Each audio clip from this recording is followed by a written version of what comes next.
In my mind, this next destination here in the Rockies is literally Disneyland in the mountains, the most beautiful city, Banff, one of the places you've just got to make sure you visit. It's home to over 9,000 residents, but there are 4 million visitors come here every year for a very good reason. Banff is heaven on earth. Its history is much longer than Western records. The local First Nations people are known to have lived on this land for at least 10,000 years. There is a cultural tour called the Mohican Trails Medicine Walk, and it gives insight into the rich Indigenous history in the region, and it allows you to explore the beautiful Cascade Ponds area. So I'm of a Korean Iroquois lineage. Yep. And so what we're talking about today are the edible and medicinal plants. And where I learned about all this is from my mother. She's a traditional knowledge keeper. Right. And it's been passed down through the family for thousands of years. Tell me a little bit about these plants around the outside. I know some of them, but I certainly don't know all of them. All right, so we'll start with this one right here. So this is buffalo berry. This plant is actually one of the leading causes of bear attacks. So why are we standing right next to it? Right. Well, there's no berries yet. So they'll start appearing in a month. And in order to put on enough weight to make it through the winter, every day, each bear needs to eat around 250,000 buffalo berries. Wow. Yes. And since they're so focused on the berries, they're not paying attention to anything else, and that's when it's easy to surprise one. And it may feel the need to defend itself. What Parks Canada will do is follow bears around, pick up bear poop, and count the seeds to ensure that the bears are getting enough food.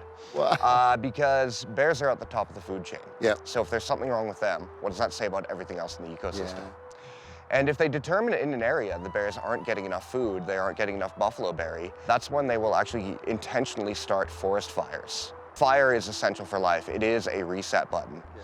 And Parks Canada kind of learned that in the 1980s. But for thousands of years, as my ancestors were traveling through their valleys, they were following migrating herds of animals. And when the herd would move, they would follow, and they wouldn't put out their campfires.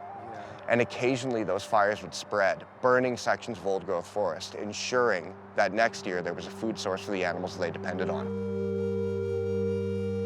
A big thing for me when meeting First Nations people is the stories that they were willing to share.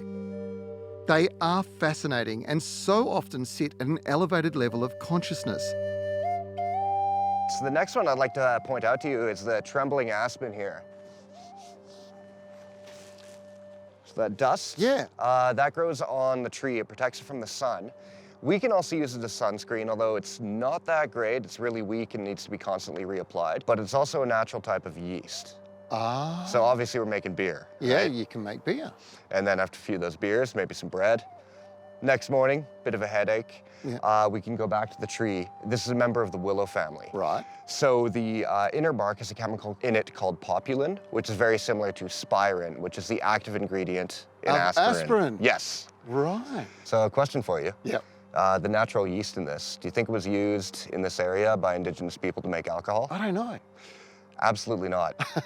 Alcohol was never discovered in this area. It was introduced. But with what I've learned about some of the other plants out there, it wasn't really all that necessary. There's some pretty interesting plants growing in the woods. Absolutely. Right, shall we go and explore more? Sure, but we won't explore any of those. No, okay, sure. That was deep and insightful, and like so many First Nations experiences, it's something that I'll remember forever.